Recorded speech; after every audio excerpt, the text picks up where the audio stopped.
Pengertian hukum perdata.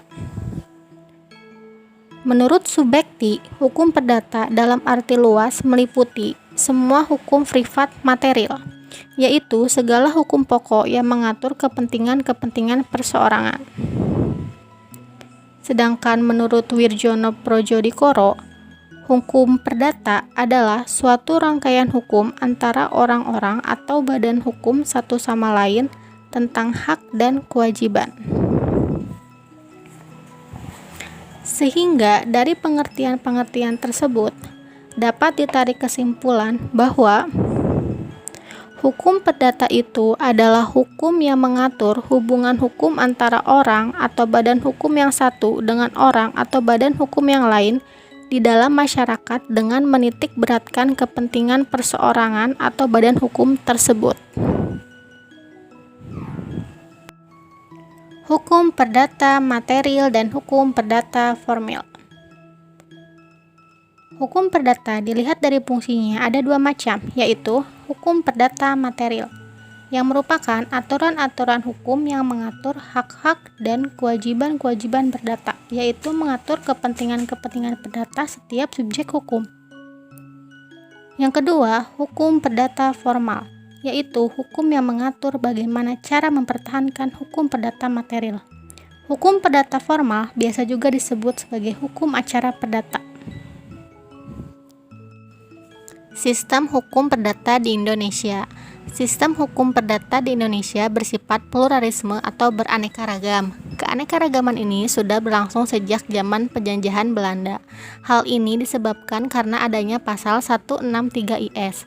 Pada pasal 163 IS disebutkan bahwa golongan penduduk di Indonesia dibagi tiga, yaitu golongan Eropa, golongan Timur Asing, dan golongan Bumi Putra. Selanjutnya, kita akan membahas tentang sistematika hukum perdata.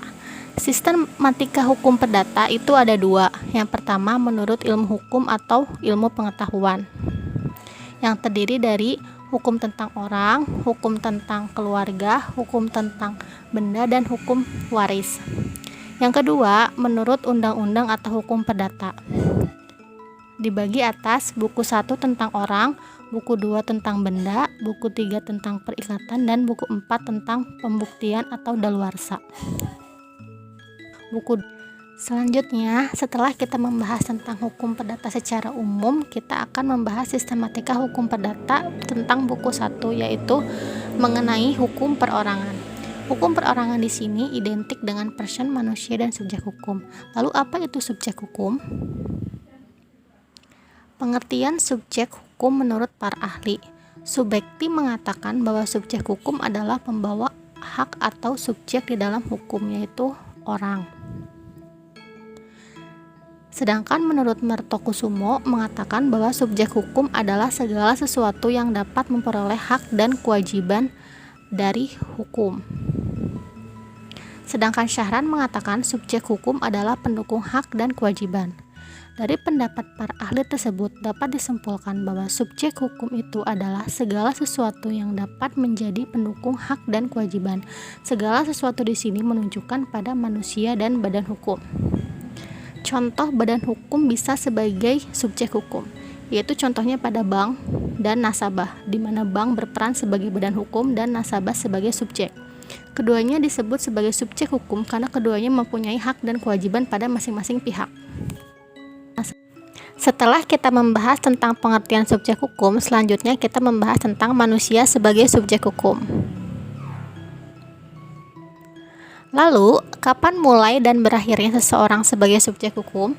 Seseorang mulai sebagai subjek hukum atau sebagai pendukung hak dan kewajiban sejak ia dilahirkan sampai dengan ia meninggal dunia, dengan mengingat pasal 2 KUH Perdata yang berisi pasal 1, anak yang ada dalam kandungan seorang perempuan dianggap sebagai telah dilahirkan bila mana kepentingan si anak menghendakinya, dan pasal 2, mati sewaktu dilahirkannya dianggaplah ia tidak pernah telah ada.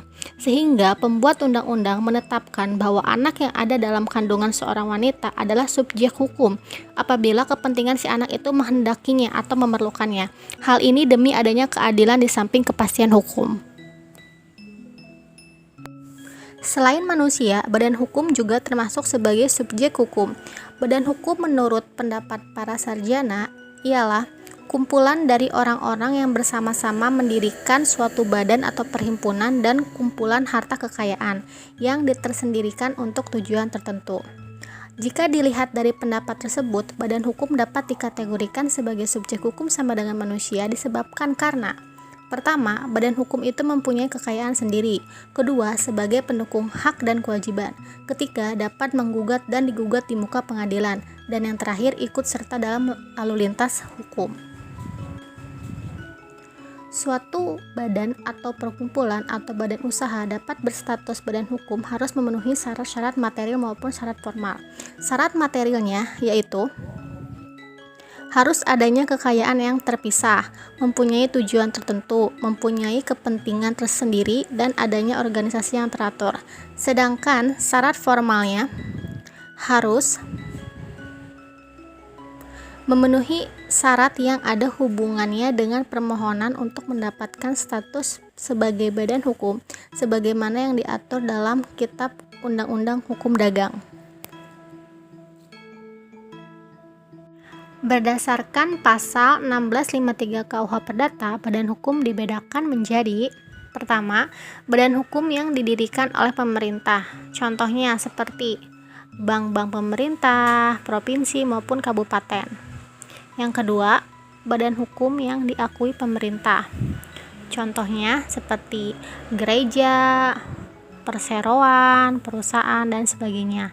Yang ketiga, badan hukum yang didirikan untuk maksud tertentu. Contohnya seperti firma hukum, yayasan, PT, dan sebagainya.